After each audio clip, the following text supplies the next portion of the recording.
Então, a gente estava falando antes, né, pessoal, sobre, de uma maneira bem geral, sobre a eletroforese. Deixa eu trazer algumas informações sobre alguns dos componentes, tá? Que fazem parte, então, do aparato, tá? Para a eletroforese. Então, eu falei para vocês sobre o tampão, tá? Então, o tampão, ele tem várias funções na eletroforese, tá? Que é esse líquido no qual todo esse sistema vai estar embebido. Tá? Comentei com vocês, é ele que vai, então, conduzir a corrente aplicada, né? Então, vocês podem acompanhar aqui no slide. Esse tampão, tá, ele vai estabilizar o pH no qual a eletroforese é realizada, tá? Então, esse pH ele tem que ser estabilizado, porque se eu alterar o pH desse meio, né, eu altero características químicas da proteína. Eu não posso mudar isso enquanto eu estou fazendo o procedimento, né, porque aí eu vou ter resultados errôneos, né? Então, eu preciso que essa proteína migre, né, sem alterações de pH. Para isso, eu tenho, então, um tampão com um pH determinado, né, para que eu não tenha essas alterações. E é esse tampão também que vai determinar a carga elétrica do soluto. Tá? De novo, eu vou passar um vídeo para vocês depois que vai ficar tudo muito mais claro, e daí eu vou trazendo informações, tá, cada vez mais detalhadas para que vocês possam entender. Já vou explicar, então, como que isso vai acontecer. Isso é porque essa solução tampão, ela vai ter vários componentes, tá? Vários reagentes serão adicionados a esse tampão, tá? Daí a multifuncionalidade do tampão. Outra questão bem importante são os meios de suporte, tá? Que é de fato aonde a gente vai inserir a amostra e onde ela vai correr, que eu falei para vocês dos géis, tá? As primeiras eletroforeses eram feitas em membranas, tá? E géis de amido, por exemplo, ou membrana de acetato de celulose, tá? Hoje se utiliza muito os géis de agarose e de poliacrilamida, tá? Dependendo do analito com o qual a gente está trabalhando, então, para ácidos nucleicos, existe um tipo de gel preferido, para tipos de hemoglobinas, tá? Se não me engano, de hemoglobinas normalmente fazem gel de agarose, tá? E também tem o gel de poliacrilamida. Tá? Essas substâncias elas vão ter diferentes características químicas que vão influenciar mais ou menos na corrida das proteínas. Tá?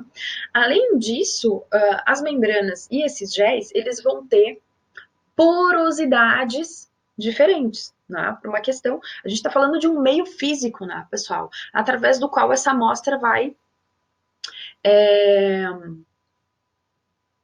ser absorvida, né? E ela vai ter que impregnar, ela vai de fato passar, né, por essa substância.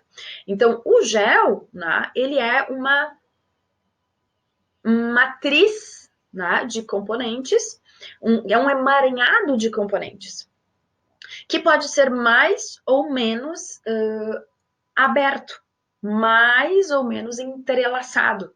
Tá? E aí pensem no seguinte: nós estamos com um líquido cheio de proteínas, né, impregnado num gel. E eu quero que essas proteínas andem de fato através desse gel. Né? Então, a porosidade, né, o entrelaçamento dos componentes deste meio de suporte vão influenciar, né, no quanto essas moléculas vão migrar. Então, quando eu vou trabalhar com amostras que possuem proteínas maiores, né, eu vou ter que considerar um material com uma porosidade que permita a mobilidade delas. Tá? Enquanto que, quando eu estou trabalhando com amostras com proteínas que sabidamente são menores, né, eu vou ter que ter uma porosidade menor, um amaranhamento, um emaranhado maior, para conseguir separar essas proteínas, porque se eu tiver um poro muito grande, todas passam juntas, né? E a fonte de energia, tá? Hoje em dia, a gente tem muitos sistemas automatizados. Se vocês procurarem, assim, então, a gente tinha esses esquemas separados, né? Os reservatórios, qual tampão usar, qual meio de suporte, né? Então, isso era uma coisa bem manual e bem e mais caseira, tá?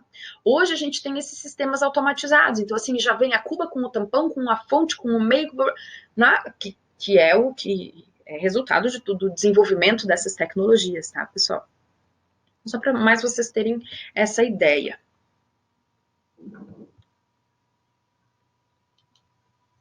Bom, então, pessoal, vocês vão ver que a interpretação dos resultados da eletroforese vão depender do padrão de migração que a gente encontra.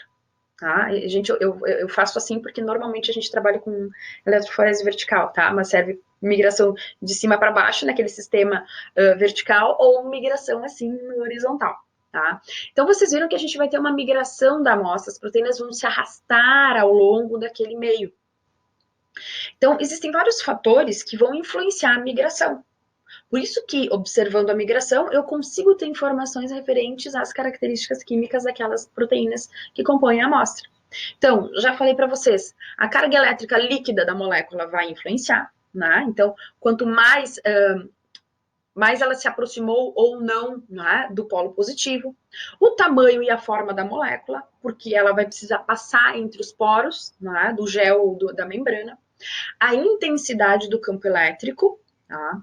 As propriedades do meio de suporte, então a porosidade, né? O quão emaranhados são os componentes do gel e a temperatura da operação. Importante, pessoal, de uma maneira assim resumida, tá? A gente tem que ter em mente, olha que eu coloquei nesse quadrinho, a mobilidade eletroforética, ou seja, o quanto essa proteína se arrasta, o quanto essa proteína migra, né? Ela é diretamente proporcional à carga líquida, tá? Então, quanto maior a carga elétrica líquida da proteína, mais ela vai migrar em direção ao polo positivo, tá? Isso, ao polo positivo. E a mobilidade é inversamente proporcional ao tamanho. Por quê? Proteínas maiores vão se mover menos. Quanto menor a proteína, né, ela vai conseguir passar mais pelo emaranhado. Então, eu tenho essas duas informações que são as mais preciosas, digamos assim, né, as mais básicas também da eletroforese. Hoje a gente tem outros tipos de eletroforese que a gente consegue ter outras informações, tá? E também inversamente proporcional à viscosidade do meio, né, que está relacionado, então, o meio de suporte com o tamanho e a forma da molécula. Tá? Daqui a pouquinho a gente continua no próximo vídeo.